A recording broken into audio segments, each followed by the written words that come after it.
En 509 avant notre ère, les Romains chassent le dernier roi étrusque de la cité, ce qui entraîne la mise en place d'un nouveau régime, la République.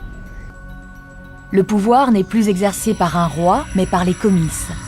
Ce sont des assemblées de citoyens qui élisent les magistrats, les membres du Sénat et votent les lois.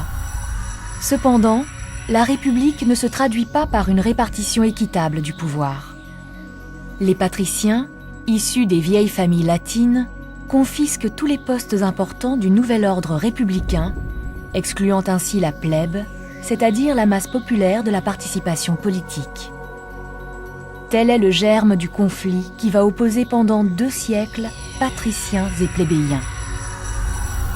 Peu à peu, les plébéiens, conscients de leur nombre et de l'importance qu'ils représentent pour la cité, s'octroient de plus en plus de pouvoir. Cependant, les magistratures restent réservées aux citoyens les plus riches.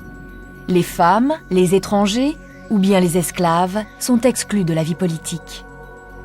Dans ce contexte de lutte de classe, comment la République romaine s'est-elle imposée sur le pourtour méditerranéen?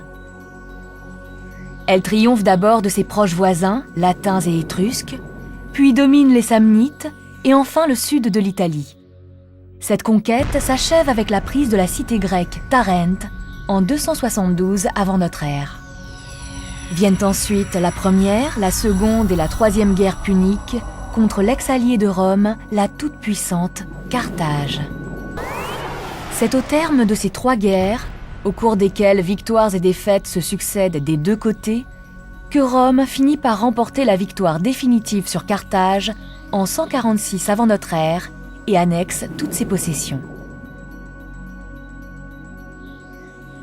La même année, Rome met fin aux guerres macédoniennes et impose sa domination sur la Grèce. Enfin, Rome conquiert la plaine du Pô et la Gaule transalpine.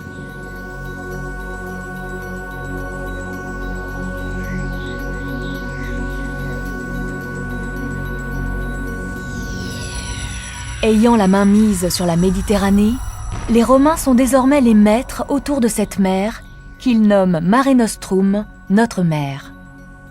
Fort de cette puissance, le Sénat romain introduit un changement fondamental dans sa politique extérieure.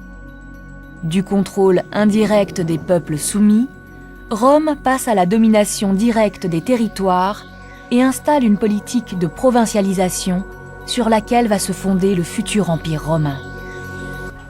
Mais ce contrôle reste suffisamment léger pour que les cités gardent une autonomie administrative, ce qui favorise la pacification et le maintien de l'ordre parmi les populations.